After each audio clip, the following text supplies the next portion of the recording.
ที่บ้านเรานี้เริ่มสร้างขึ้นปี1910โดยแม่นพระตูจันทร์จีนพ่อพระตูสิงห์เทกนะครับพระตูจันทร์ทรายพ่อให้กูมาเป็นพระเรื่องนำสร้างแล้วก็มาปีมาสุดโทมเนาะมันจะปี1957นะพอสิ้นแล้วมานำสร้างให้เปรเพียงนั้นก็ได้โดนสุกวันเลยเนาะประกันหัวแล้วก็ปี1966น้ำท่วมหลวงท่วมมดน้ำของนี่ครับข้ามตรงที่ตาเป็นโจมนั้นสุดลงเคลื่อนลงแล้วก็ได้พากันมามุงไว้เอาฝ้าแป้นมาแอมไว้ระยะหนึ่งวันนี้มาฮอตปีพศ2010เราก็ได้มาเฮ็ดอีกยุคสุดท้ายแบบนี้นะคือว่าเป็นยุคสุดท้ายในชีวิตของพวกเราอยู่ในเหรียญเนาะได้พากันสร้างขึ้นอันนี้ก็ผมไม่หุ้มมือนำลูกน้ำลานในทางตั้งประเทศนั่นเนาะพาขึ้นที่ได้ที่สำเร็จผมเห็นว่าสุดท้ายวันนี้แล้วขอให้คิดผมกันมาตื้มเราจะก็เราทำก่อนบ้านปันมีสู้ฝั่งนิดนึงบ้านปันมีมวลชื่นสุขสันต์บุญกินทานงานดองทุกคืนทงเงินมื่นขายมากคำหวานเป็นทิ้นทานอูป่านาเข้าหรือทั่วดาวอบเหนื่อยกวยตาป้องฟักตอนแค่บ้านแค่เมืองอันนี้เป็นคำพวนของบ้านเฮานี่นะกำลังเริ่มที่ได้เอานำใส่ละอันนี้ก็ได้เขียนขึ้นมาก็พอทันโดดเนาะ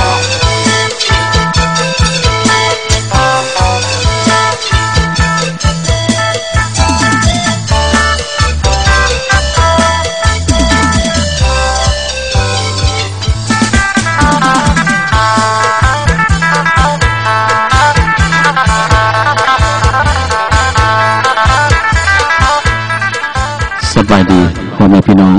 และก็ทานผู้ชมทั้งหลายก็คือดังที่ทานนานาพุทธเจืองเพิ่นได้บอกผ่านมาหั่นแหละเนาะประวัติการเป็นมาของสิ้นบ้านปักมีเฮาหั่นนะแล้วก็มื้อนี้ก็โอกาสดีจะได้มีพิธีมอบเนาะมอบวัตถุมอบเงินที่ว่านางแก้วตาแล้วก็ท้าววันดีครอบครัวแล้วก็นางแก้วใจนางบอยที่ว่าอยู่ประเทศเยอรมันเพิ่นได้เอาซองไปแพร่แล้วก็ได้วัตถุปัจจัยมาจำนวนนึงแล้วก็ขึ้นห้องของเพิ่นเองทางซ้ำน้องคนนั้นแหละเพิ่นได้มอบเพิ่นได้เอามาช่วยซึ่งรายละเอียดให้มันมีดังนี้ข้องที่ว่าเป็นซองเอาไปแพร่ให้มันได้อยู่2 ล้านกีบแล้วก็ข้องสร้างไว้น้องเพิ่นนั้นแล้วมันเพิ่นเอามาช่วยสร้างสีหน้าสิ้นหั่นทางหน้าทางหลังหั่นตอนนั้นก็2 ล้านกีบแล้วก็ในนี้พ่อแม่ของนางแก้วตาหรือว่าทานบันท้องแล้วก็ทานเตียวพ่นหั่นช่วยสร้างนาคเพื่อนาคที่เอาไปติดใจสิ้นมานะตัวนั้นมัน250,000กีบแล้วก็พร้อมโดยพี่น้องทั้งหลายที่อยู่ต่างประเทศเป็นเฉพาะอะไรเป็นอยู่เยอรมันเพิ่นได้สมทบกันมาจำนวนนึงแล้วก็รวมกันแล้วมีนี้แล้วมันมีอยู่4,250,000กีบจะได้เอามามอบให้กับจัดตั้งแต่การเริ่มต้นแล้วมันเพิ่นจะเอาไปเขียนในพระซะก่อนเขียนในพระแล้วก็ให้พระเพิ่นสูตรเพิ่นญาตินามนิดนึงให้แล้วก็จะสิได้เอามอบคืนให้กับจัดตั้งของบ้านหั่นให้เพิ่นนำเอาไปใส่ใจเข้าในการบูรณะสร้างสิ้นต่างที่เราเห็นรูปผ่านมาหั่นแหละเนาะก็เชิญท่านติดตามชมรายละเอียดได้ในต่อไปนี้จะสบายกว่านี้เนาะช่วงก่อนวานะโมพร้อมกันเด้อนะโมตัสสะภะคะวะโตอะระหะโตสัมมาสัมพุทธัสสะนะโมตัสสะภะคะวะ โตอะระหะโตสัมมาสัมพุทธัสสะนะโมตัสสะภะคะวะโตอะระหะโตสัมมาสัมพุทธัสสะสุตินังวัตมิทานังทานังเมปริสุทธังอาสาวะปัญญาวัหังนิพพานะสังฆตังโหตุทุติยัมปิตติยัมปิสุตินังวัตมิทานังทานังเมปริสุทธังอาสาวะปัญญาวัหังนิพพานะสังฆตังโหตุอิมานิมัจยังพันเตภะลาเอสาภะคะวะโตสาวกสังโฆนังคานิเมฆะลังอุติตะโกลัสเสนะมานาคานานิตาพยาภาคันติสุทันตาวิชนาเอวังตวังวิเศษโยโหเยสยสุสยมังคะเลอปราสิตาพลังเยสุขอน้อมผู้ใดมีจิตใจใส่ศรัทธายกอุปโมหนา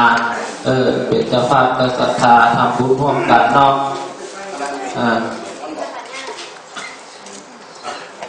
เดินกับศรัทธาเท่าใดก็ดีเนาะแพทย์เป็น5,000มาสั่ง4แผ่นขนาดผู้ใดมีศรัทธาเท่าใดก็แล้วแต่เนาะ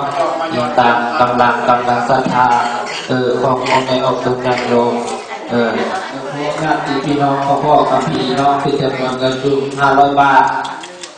แล้วก็ที่นี่ก็เป็นตู้เลือกเนาะเพิ่นเป็นเจ้าภาพศรัทธามาคงพัฒนาหาที่รับประทานที่น้องสร้างโซ่บุญบารมีไปเรื่อยๆเพิ่นว่าเป็นจำนวนเงินอยู่200 บาทขออนุโมทนานำเจ้าภาพศรัทธาที่ได้มาอุปโภคนากินทานห่วงนี้เนาะก่อนที่มานี้นางแก้วตานางแก้วใจ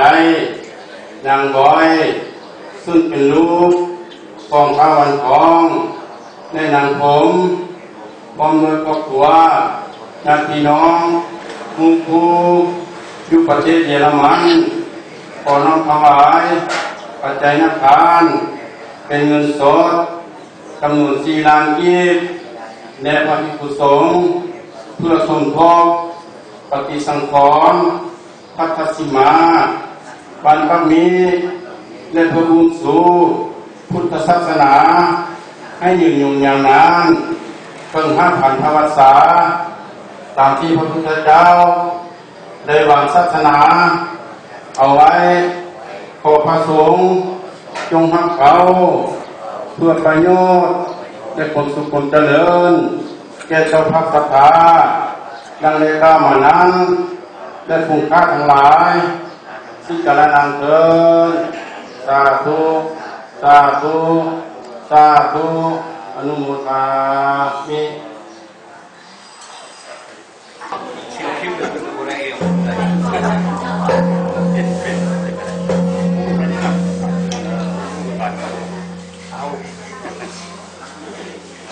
มันเนี่ยจับระหว่างเม็ดเจ้าน่ะมันขัดใจไม่ดีทำไมแล้วมันลงที่เวนัสันตุมาเตภวันวันตาลายโยสุขิเทคายโยโกสัจมัตตะเวริกาปิจัสเปสักสุขิโอโกปุญญานิภักตา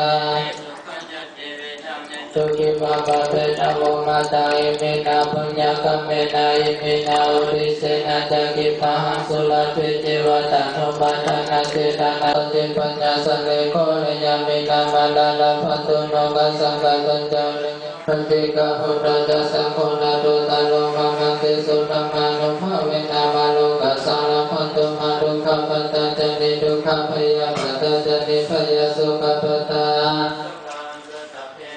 ฮิโรยตาวะตะจังในสังฆันจะไม่เป็นตานาตะกินานะสัมมุเมสุขวัญญาวันญาปริเทวานานาตาปิตานามัทญาเอวันติทันติญาตะโยอัญญะโกนากินาญาตุหา วันภายในวันนี้กับครูบาเองกับพวกนี้น้องตอบแทนบุญคุณพ่อแม่เกิดญาติโยมกับพ่อไว้วอนมาสิ่งศักดิ์สิทธิ์ทั้งหลายกับคุณคือคุณแก้วสร้างประการคือพระพุทธพระธรรมพระสงฆ์อันเป็นที่พึ่งของพ่อแม่องค์เกิดญาติโยมก็ขอให้พ่อแม่องค์เกิดญาติโยมที่ได้มาอุปโภคนากินทานและก็จะพาพระศรัทธาที่อยู่ประเทศนอกพงกดีนอกก็ขอให้อยู่ดีมีแหงให้อยู่ดีมีแหงให้พวกเจ้าร่ำเจ้ารวยนอกให้มีแสงคือดังพระจันทร์ให้มีสีมีวันคือดังพระอาทิตย์ให้มีฤทธิ์เดชกล้าคือดังพระโมคคัลลาไปทางใดก็จะสุขมาทางใดก็สุขพร้อมเทพจะได้ผ่านมารจะได้ต้องให้พวกเจ้าไปเป็นป้องให้พวกเจ้าล่องเป็นทางจะได้ปกเป็นห้าจะได้คาดเป็นบังให้พวกเจ้าเต็มดีเต็มงามอยู่ทุกเมื่อให้มีแต่นิสงธรรม4ประการคืออายุวันนักสุขภาละโดยทั่วกันทุกท่านทุกคนเถิดสา